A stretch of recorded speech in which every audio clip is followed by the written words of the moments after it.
So, chapter 6. Both Gregory and Augustine recognize what Coakley calls the messy entanglement of human desire, human sexual desire, human desire for other human beings, and our desire for God. And both of them tie that messy entanglement to the Trinity. That messy entanglement is itself tangled up in the Trinity. Not simply in the way that they construct their doctrines of the Trinity, but there seems to be something about the Trinity itself. There seems to be something about our journey into the Trinity that tangles up human desire and divine desire, as she puts it. So the work of this chapter is really to tease out those connections. She's trying to disentangle the messy entanglement with regard to these two authors just a little bit. First, she gives a basic overview of both Augustine's and Gregory's sensibilities. We're going to break it down more particularly in just a moment. But the first time, she kind of runs through the sweep of their thought. She's really after their controlling metaphors. Y'all remember this? The controlling metaphor for Augustine is order, control, harmony.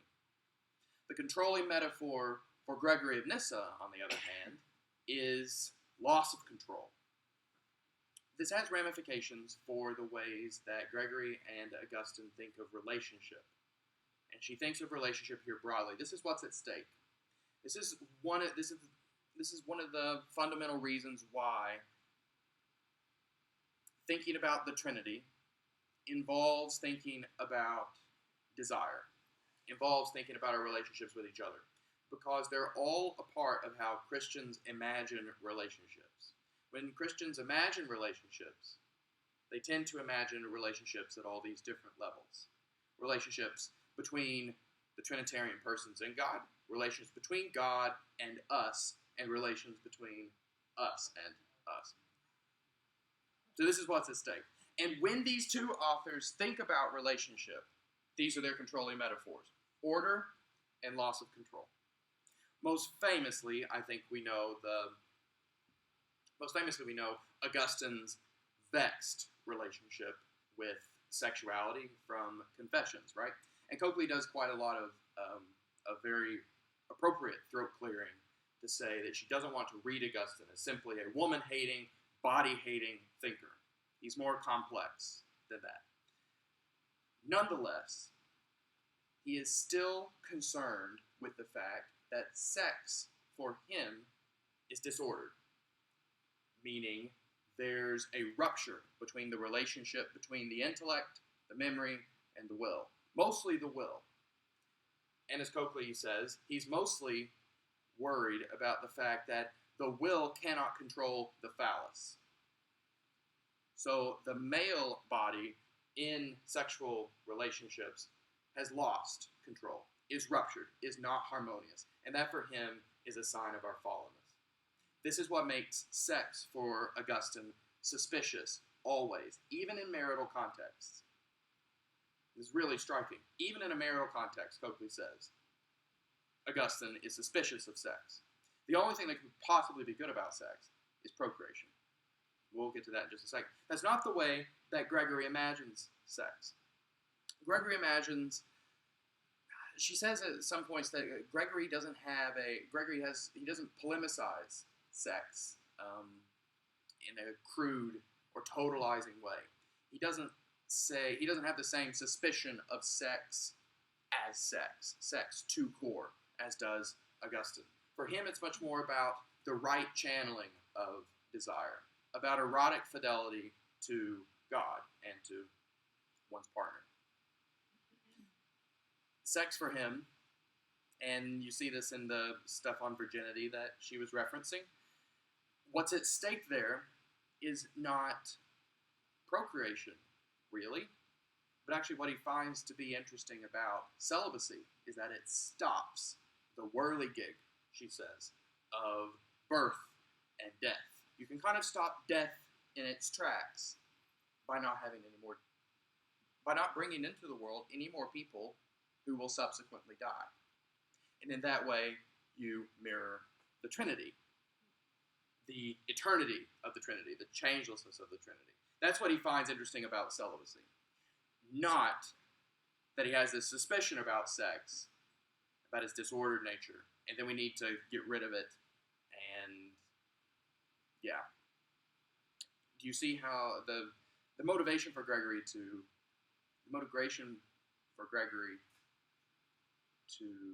promote celibacy is a different one than it would be in Augustine. He's not motivated by suspicion of sex to core, because he doesn't have the same obsession with control and order. His obsession is with loss of control.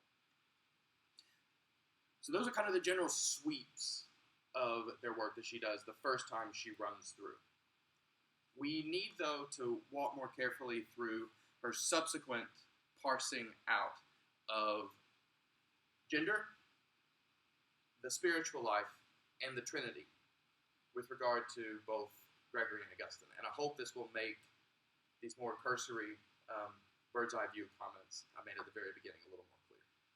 So, and also it's a way to test the hypothesis she's made, which is that you cannot imagine relationships without imagining relationship basically between all three levels. So for Gregory, let's start out with Gregory because she starts with Gregory.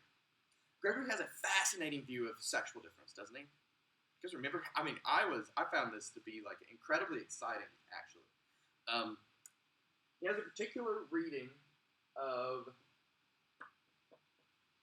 Genesis 1:27 that posits a double creation. Creation was first humanoid, no sex, and then was made male and female.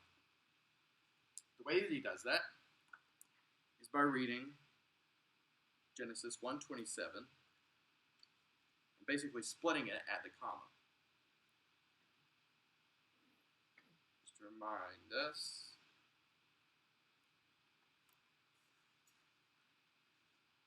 That verse goes, God created man in his own image, semicolon. In the image of God, he created him. That's creation number 1. Male and female, he created them. That's creation number 2. They're not, I just narrated it like there were 2 different creations or something like that. That's not exactly what he's saying. It's not that God's pressed the create button twice or something like that. Okay, it's all one single creation or one operation of God's creative activity in the world. But there are these 2 stages. There's in the original humanity, they're the humanoid or angeloid creatures who aren't sex. Then, with a view to the fall, her words are, only then with the fall becoming imminent does God split creation into male and female. So on this view, gender differentiation into 2, she writes, is implicitly connected with moving towards the fallen state. There's a lot of theological jumping jacks that Gregory has to do to figure this out. It's something like, given God's foresight of the fall, God knows, because God knows everything, God knows that creation, that Adam and Eve are going to eat the fruit on the tree. Knowing that, he creates humanity in 2 sexes. Had that not happened, though, had there been no fall, God would not have done so. God's original intention before the fall is that human beings would not be sexed. In the image of God, he created him, comma, male and female, he created them. Notice how this privileges the Genesis 1 account over and against the Genesis 2 account. The account of Genesis 2 is where we get the Adam and Eve story, where God takes the rib from Adam and there's Eve. Okay, he's Gregory's actually not that interested in the second one, but his interest in the second one, to the extent that there is interest, is always shot through Genesis 1 and this double reading of creation. This has ramifications for how Gregory imagines the eschatological state, our state as redeemed human creatures. Just as God's original intention,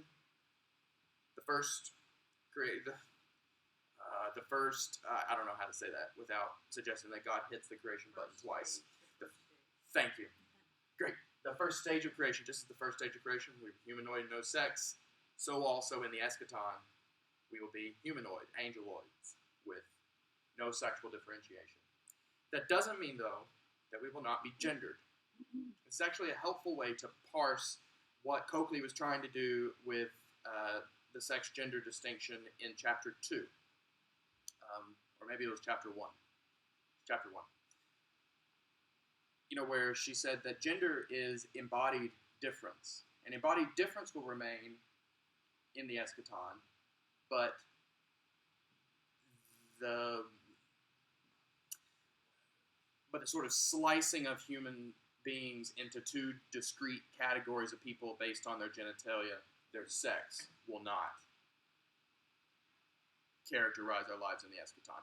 Anyway, how to figure out how gender would remain, but sex wouldn't, was always a puzzle for me. I didn't exactly know what she meant until I got to this chapter. And I think I have a better idea.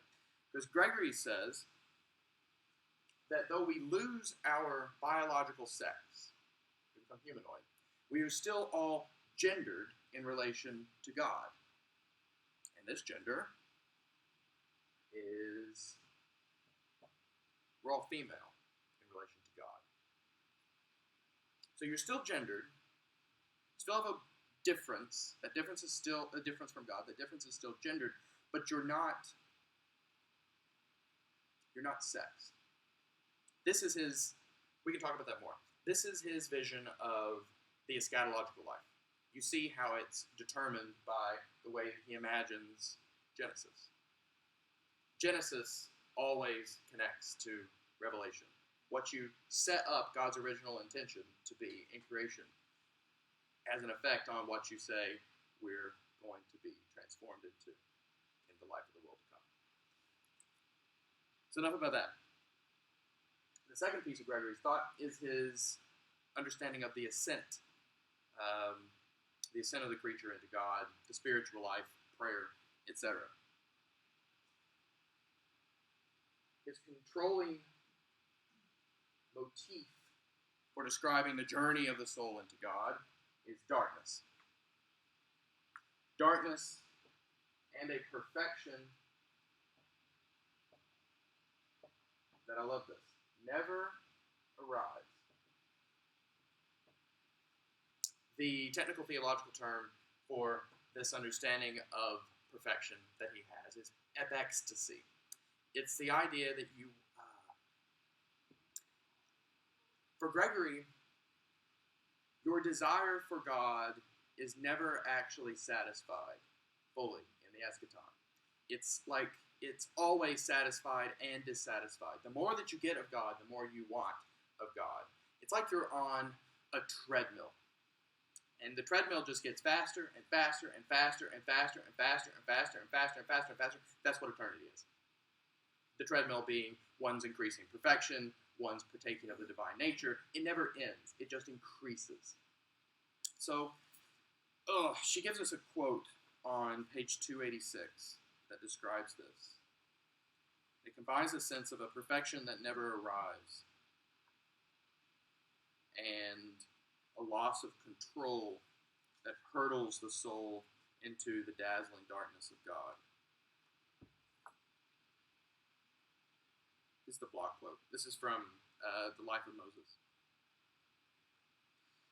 So the human creature leaves all surface appearances, not only those that can be grasped by the senses, but also those which the mind itself seems to see. And he keeps on going deeper until, by the operation of the Spirit, it penetrates the invisible and incomprehensible, and it is there that it sees God. The true vision and true knowledge of what we seek consists precisely in not seeing, in an awareness that our goal transcends all knowledge and is everywhere cut off from us by the darkness of incomprehensibility. The true vision is not seeing. True light is darkness. True clarity is incomprehensibility. That's Gregory. You have lost control. And at this point, Coakley writes, as Gregory explains in his commentary on the song, the soul has to wait for the spouse, Christ, in darkness, relying only on the spiritual senses of smell, taste, touch, and feeling. The ascent of the male eros, the penetrating eros, thus tips over into what we call a dark, womb-like receptivity. That's how she's reading Gregory as saying, we will be angeloid, humanoids with no sex, but we will still be engaged in this womb-like receptivity vis-a-vis Christ, who is our bridegroom, for whom we wait in the darkness. We've lost control. Our physical senses shut down, and our spiritual senses take over as we are hurtled into the dazzling darkness of the divine nature. That's Gregory. So how does this relate to his Trinitarian theology? In the middle of his career, and we talked about this in the patristic chapter, in the middle of his career, he seemed to verge on what Coakley was calling the linear trinity. So the passages that she quotes in this chapter suggest there's something like an ordered movement from the Father to the Son to the Spirit. It kind of works in a line. Okay, you lose that reflexive and corporative idea where the Spirit and the Father are caught up in this conversation that is the Son's life or something like that. Didn't exactly say that in the most technically precise way. But you guys, hopefully you see what I'm getting at. There's no reflexivity here. It's like a chain of command. You send the message down, and the human being just reverses that chain of command in the journey of the soul into God.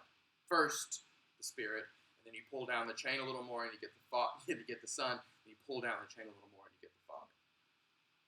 So this would seem to be ordered, and orderly and controlled in a way that his account of gender and his account of the spiritual life don't seem to be. So this is odd. But she clarifies that in some of the later exegetical works, including things like the Life of Moses, the commentary on the Song of Songs, etc., he lets the Trinitarian imagery run a little wilder.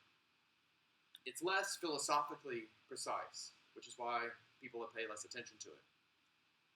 But that's where the sort of loss of control comes in. She says on 288, archers and arrows, winds and billowing sails, and human erotic lovers become the new analogues of the freedom of inner Trinitarian relations and of their transfiguring relation to us. So anyway, there's, I'm just going to write, he gets wild later. So, Augustine. Versus Gregory's account of double creation, we have one stage, predictably privileging Genesis 2. Women and men are built into the created order. Women have always been women, men have always been men, and women will be women, and men will be men eschatologically. Gender and sex obtained for him in the life of the world to come. You are eternally female. You are eternally male. We see him struggle with how to wrestle equality out of this understanding of difference when he begins to exegete Paul. He ends up saying that women are not the imago Dei unless joined to a man. They're not made in the image of God. Oh, okay. They're not the image of God unless they're joined to a man. The man is the image of God without the woman, but the woman cannot be the image of God without the man. He insists that they are equal mentally, but so there's mental equality, and they're both in need of grace, but when it comes down to parsing the image, this is what he does. And he's wrestling with, admittedly, difficult verses from Paul. But you see how he differs from Gregory quite strikingly. His account of sex we've already talked about. It's for procreation, because he is skeptical about the way that sex involves, is stronger than implies. Sex involves a loss of control. And loss of control for him is negative rather than positive. His controlling metaphor is order. So, the spiritual life versus Gregory's obsession with darkness.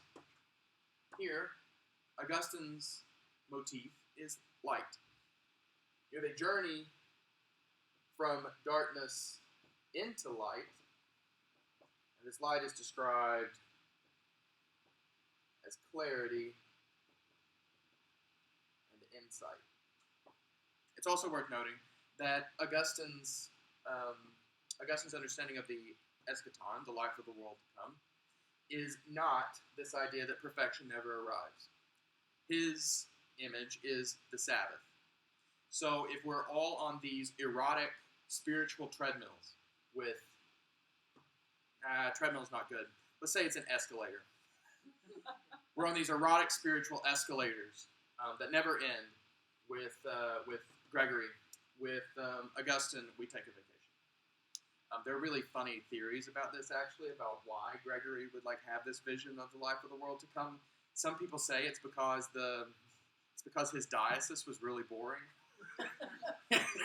Whereas Augustine was this urban bishop, and so he had all these things. So, Gregory wanted excitement, and Augustine wanted a vacation. I don't know if this is true or not. Probably not. But anyway, it's just a funny thing to think about, and it's a way to remember their differences. So, treadmill or escalator versus Sabbath vacation. But you also see how the Sabbath is not nearly as wild as this idea that perfection never arrives, right? It's more orderly, kind of contained. It's harmonious. You finally made it to the Bahamas. You're at peace. That's one way to think about the eschaton. If you like it, Augustine's your boy. City of God is where that is.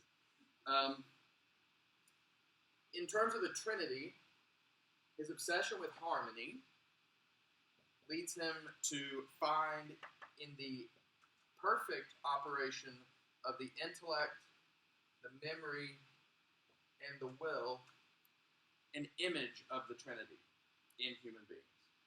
So he says that the example here is supposed to be an analogy. He's saying that the Trinity is like the way that our intellect, memory, and will ideally work together simultaneously in anything that we do. Of course, they don't work together. In fact, this is the disharmony, the disjunction, the disorderliness that characterizes our fallen condition, which is exemplified, above all, in Augustine, by sex, by the fact that men cannot control their phalluses. They do not obey their wills. You would imagine that once you got to the Trinity, you would get the perfect image of harmony, the perfect harmony of intellect, memory, and will, or a perfect harmony to which our perfect exercise of intellect, memory, and will can be compared. But at the end of a work called De Trinitate,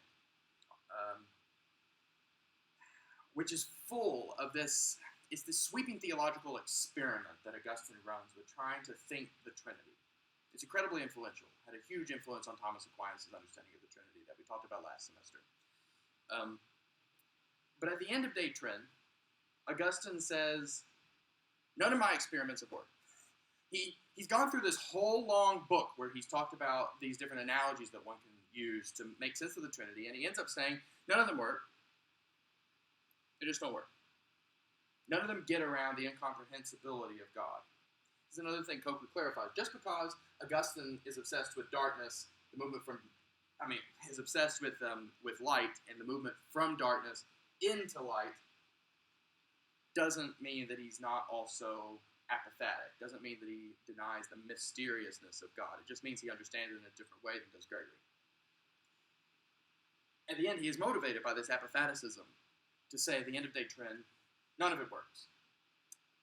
And then he begins to talk about the Spirit overflowing God and pouring itself into our hearts. We should hear Romans 8, right?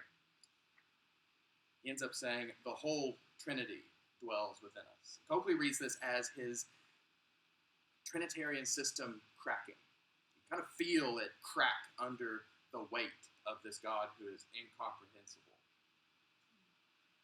In any case, both of these authors end up in a place where there's some loss of control. Cracking, the system collapsing in on itself, the mind being hurtled into a space of incomprehensibility. These are Coakley's controlling metaphors, I think, as we've seen before. And this will be where she begins the next chapter, where she picks up Pseudo-Dionysius and an account of the divine ecstasis.